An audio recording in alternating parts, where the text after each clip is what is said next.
Est-ce que vous savez ce qu'ont en commun tous les smartphones dans l'entrée du milieu de gamme ou dans la fin de l'entrée de gamme? Est-ce que ça vous parle ou pas? Vous avez une idée? Pas d'idée? Je vous laisse me le dire en bas en commentaire, je compte 5 secondes. Allez, 1, 2, 3, 4, 5.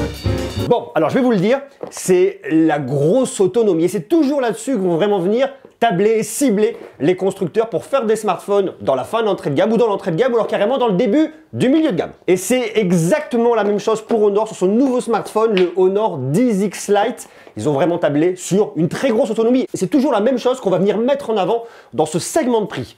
Une belle autonomie, 2 jours d'autonomie, 1 jour et demi d'autonomie, un smartphone avec une grosse autonomie, une très grosse batterie, et ici vous avez une batterie de 5000 mAh. Donc on est toujours dans la même idée. Ce qui va souvent les différencier, ça va être la recharge. Est-ce que vous avez une recharge qui est suffisamment rapide? Parce que pour venir recharger une batterie de 5000 mAh, eh bien vous vous en douterez, il faut soit s'armer de patience, soit avoir un bloc de charge très rapide mais compatible avec votre smartphone. Ne mettez pas n'importe quel bloc de charge, que celui qui est compatible pour éviter les problèmes. On va regarder de quelle manière Honor a fabriqué son smartphone, qu'est-ce qu'il vous propose, qu'est-ce qui est intéressant, quels sont aussi les points négatifs, quels peuvent être les points bloquants.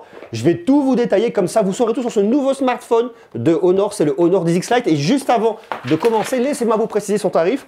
Sur le site de Honor, il est affiché à 259,80 € barré et il nous affiche le tarif de 199,90 €. D'ailleurs, si ça vous intéresse, je vous ai mis le lien en bas dans la description et vous avez 30 € de remise immédiate. Et je crois que le tarif de 199,90 € tient compte de cette remise immédiate, plus des cadeaux et compagnie. Enfin, c'est une offre qui est limitée dans le temps. Si ça vous intéresse, une fois de plus, le lien est en bas. Mais avant toute chose, et si ce n'est pas déjà le cas, je vous invite à venir vous abonner à la chaîne pour tout savoir sur l'actu tech, les smartphones, les nouveautés, les bons usages. C'est très simple, vous n'avez qu'à cliquer sur le petit bouton rouge qui est situé juste en dessous, vous actionnez la cloche, comme ça vous serez notifié dès qu'une prochaine vidéo arrivera, et ça, c'est très cool. Soyons très clairs, je vous ai défini le segment de ce smartphone, autant vous dire qu'il n'y a rien de bien extraordinaire.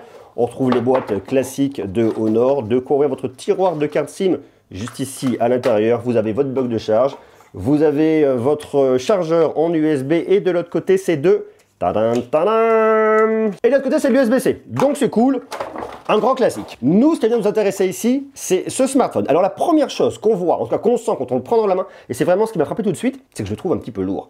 Il fait 215 grammes. On va retrouver au dos un petit dos en plastique. Alors moi j'aime bien ce côté-là, vert, avec des petits reflets. Ici c'est ce qu'on appellera le vert émeraude, et il existe également en noir dans la couleur Midnight Black. Vous le voyez à l'arrière, vous avez 4 capteurs photo, on le détaille dans quelques instants. Sur la tranche, le bouton de volume plus le capteur d'empreinte digitale qui les verrouille très rapidement, et ça c'est vraiment très bien. On a un grand écran, un écran TFT, c'est du LCD, 6,7 pouces, résolution 2400 par 1080 pixels à 394 pixels par pouce. Alors tout de suite cet écran, moi ce que je vais venir lui reprocher, c'est que je trouve qu'il tire un petit peu sur le bleu. Comme on est dans ce segment-là, on ne va pas pouvoir venir faire grand chose. Vous allez pouvoir modifier affichage et luminosité, modifier votre luminosité, et vous avez le mode confort des yeux que vous pouvez venir activer, mais que je trouve vraiment pas très joli. Ça tire sur le marronné même si vous êtes au plus bas, et si vous le montez, eh bien voilà, c'est pas beau, pas très agréable. On a ici un écran de 60 Hz, un grand classique dans ce segment de prix une fois de plus. Sur le bas, vous allez trouver effectivement, bien écoutez, votre haut-parleur mono, si vous en douterez pour venir le recharger en USB-C, je vous l'ai déjà dit. Ici un point qui est plutôt sympa, et qu'on trouve aussi toujours dans ce segment de prix, eh bien c'est la prise jack.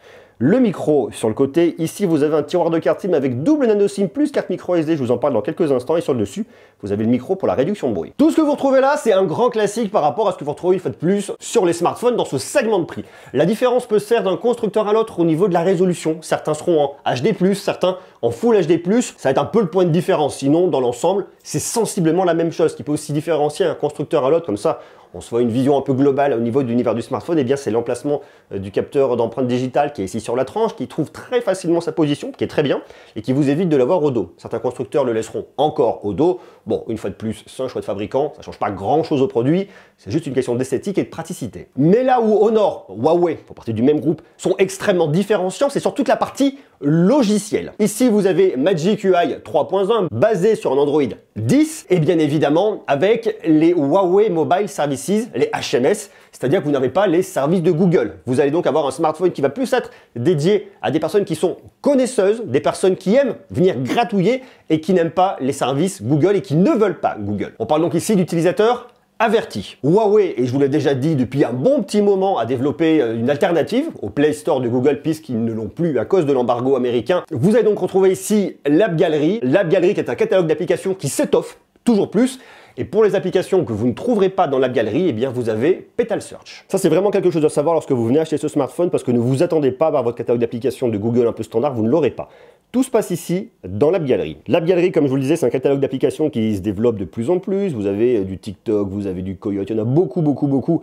Et c'est vraiment amené à se développer. Vous avez d'un côté, effectivement, Apple avec iOS et avec son App Store. Vous avez Google avec son Play Store. Et puis vous avez maintenant Huawei et son app galerie. Et je vous le dis, toutes les applications que vous ne trouverez pas ici, eh bien, elles sont stockées ici. Vous allez dans Outils. Enfin, vous allez pouvoir les trouver en tout cas ici. Elles ne sont pas stockées. Vous allez pouvoir venir les trouver ici grâce à Petal Search. Alors, vous faites une petite recherche. Je vous illustre avec une recherche Instagram. Instagram, vous pouvez le trouver ici.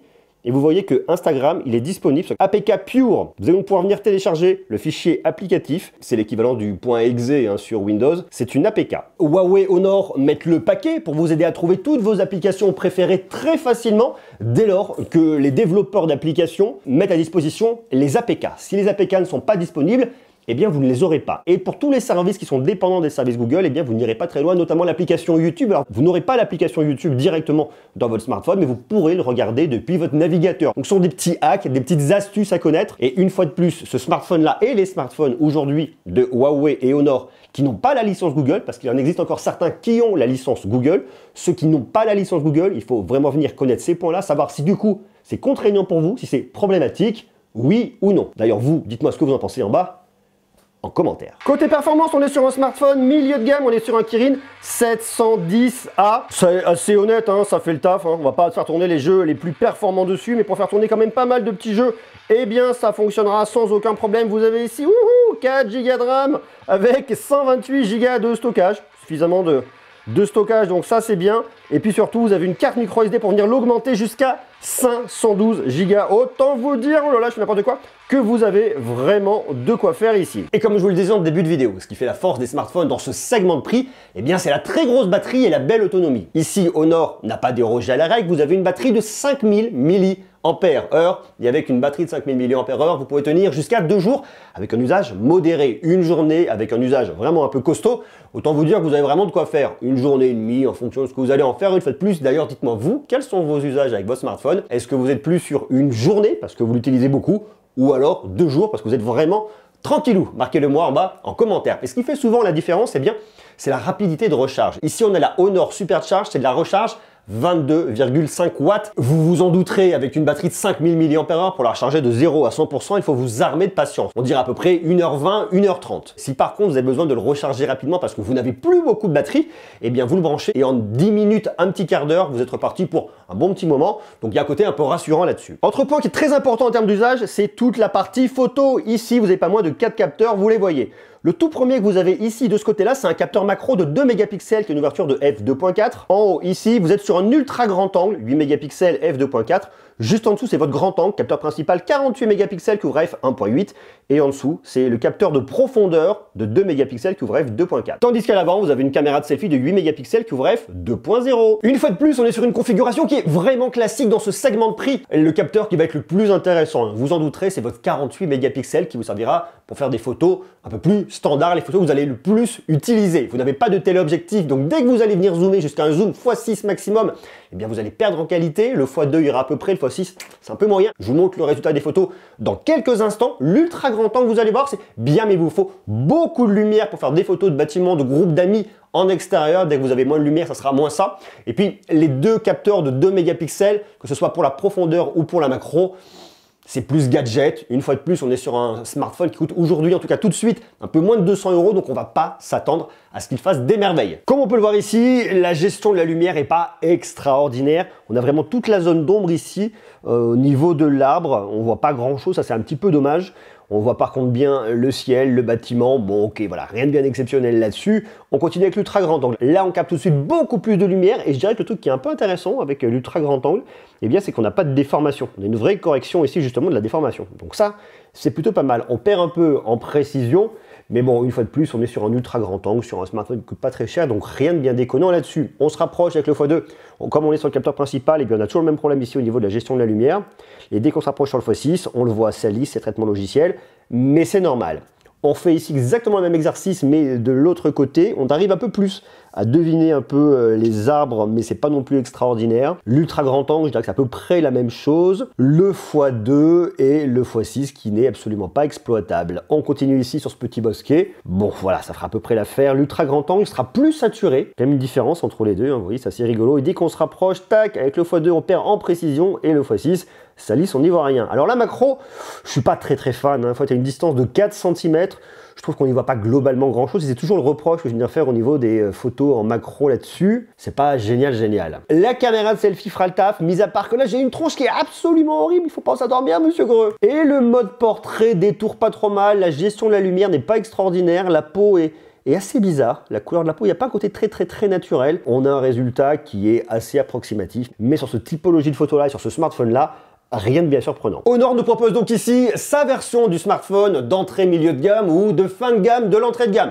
Vous voyez le truc? On a ici du NFC, plutôt sympathique, pas de certification résistante à l'eau et à la poussière, mais une fois de plus, dans ce segment de prix, c'est complètement normal. Et bien évidemment là-dessus, pas de 5G. Un smartphone qui, au moment où je sors cette vidéo, tout arrive de 199,90 €. Une fois de plus, s'il vous intéresse, vous trouverez le lien en bas dans la description. Ce smartphone, pour moi, il se destine à un public qui est assez jeune. De toute façon, c'est toujours la cible de Honor. Ils viennent viser les millennials. Il est pas mal, je trouve, honnête. Il correspond à ce qu'on va attendre d'un smartphone dans cette gamme de prix maintenant. Ce qui va vraiment faire la différence et ce qui peut être soit bloquant, soit très motivant, c'est toute la question des applications, du catalogue d'applications. Comme je vous le disais ici, il n'y a pas de service Google, il n'y en a pas, il n'y en aura jamais. Vous avez les services de Huawei. Est-ce que pour vous, les services Google sont importants ou pas? C'est vraiment ce qui doit venir motiver votre décision quant à vous positionner sur ce smartphone-là. Sur ce, je vous fais des très gros bisous et je vous donne rendez-vous extrêmement rapidement pour continuer à parler de tech.